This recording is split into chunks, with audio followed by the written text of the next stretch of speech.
გამარჯობა გაბრიელ. გამარჯობა. დღეს ჩვენ ვისაუბრებთ შოთა რუსთაველის ვეფხის ტყაოსანზე. აღმოჩნდა თუ არა საინტერესო შენთვის ეს უდიდესი პოემა? ჩემთვის მართლა ძალიან საინტერესო გამოდგა.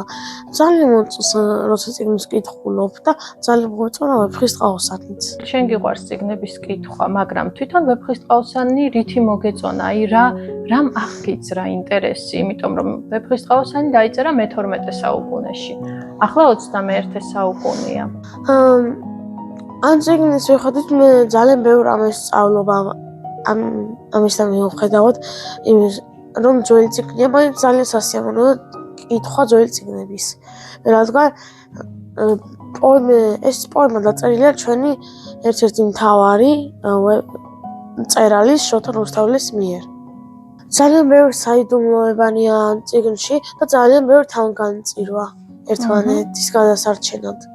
ეს საინტერესო იყო ეს თავგანწირვა შენთვის? რომელი პერსონაჟი მოგეწონა ყველაზე მეტად? ძალიან ბევრი პერსონაჟი მომეწონა, მაგრამ მაინც ავთანდილს გამოვარჩინე. რით იყო შენთვის საინტერესო ავთანდილი? ან რომელიმე ეპიზოდს ხომ არ გაიხსენებდი, რომელშიც მოგეწონა ავთანდილი? ავთანდილიც ისე წირავს თავს, როგორც თითქმის ყველა ამ წიგნში. ის ეპარება მეფეს და წერილს უტოვებს ანდერძს და მიდის, რადგან არ უნდა მოატყუოს თავისი მეგობარი. თვითონ ანდერძში რა იყო ისეთი, რამაც შენი ყურადღება მეიქცია?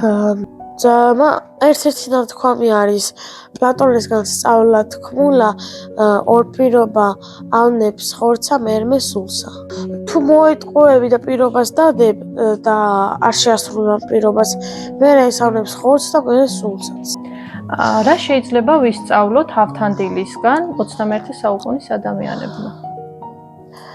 რომ მნიშვნელოვანია ერთგულები ვიყოთ ყველას დამი და არ მოვატყუოთ ერთმანეთი. პირობებით ყოლად არ მივცეთ. თვითონ ვეფხის ტყაოსნის დაწერის ისტორიაზე რას გვეტყვი? ძალიან საიდუმლოებით მოცული ყოფილა, როგორც მე გავიგე. როგორც მე გავიგე, ამ წიგნში წერია თვითონ ავტორის გვარი რუსთველი. და ჩვენ ნამდვილებით არ ვიცით შოთა ქვია თუ არა. როგორ ფიქრობ, ვეფხის ტყაოსანი ქართველებისთვის საინტერესოა იმით, რომ ძველია, თუ სხვა ფასეულობაც აქვს? სხვა ფასეულობაც აქვს ჩემი აზრით. რადგან ისტორიისათვის ეს ძალიან მნიშვნელოვანია, გავიგოთ რა ხდებოდა წინა საუკუნეებში, როგორი ადამიანები იყვნენ. სხვა ისტორიული ნაწარმოებებიც გვაქვს შემორჩენილი ამ პერიოდის, მაგრამ ისინი არ არიან ისე დაფასებული, როგორც ვეფხის ტყაოსანი. როგორ ფიქრობ, რატომ მოხდა ასე?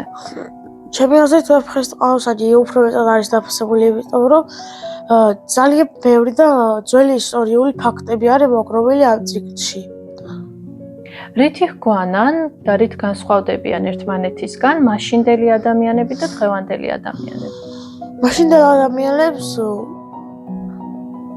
შეიძლება ითქვას უფრო მეტად არ ეტყუებოდნენ. შემიძლია ეს თქვა. კიდე ისე ძალიან მამაცებიც იყვნენ და თავს წირდნენ ერთმანეთისათვის. რომელიმე სტროფს ხომ არ გაიხსენებდი, რომელიც ეპირად ისწავლე? და რომელიც მოგეწონა? მე ძალიან მომწონა, როცა ნადირობის დროს სწავლე ნოსტევანი და ავთანდილი. დილას ადრე მოვიდა იგი ნაზარდის ოსანი, წოწეულითა ფოსილი, პირადა ბროლ-ბალახშოსანი, პიროქრო რიდე ახვიაშერო და ქარქაშოსანი, მეფესა გასვლა და აწვევდა, მოადგა თეთრ ტაიჭოსანი. ვისი აღწერაა ეს? ავთანდილს. ავთანდილს. და როგორ არის აღწერილი ავთანდილი, როგორი ყოფილა? თეთრ ცხენზე არის მზარი, წოწეული აცვია, ხბალი აქვს ქარქაშით. თითქოს არასდროს შენ წარმოსახვაში ცოცხლდება ავთანდილი? ამ სტროფის წაკითხვისას? ჩემი აზრით კი. კი.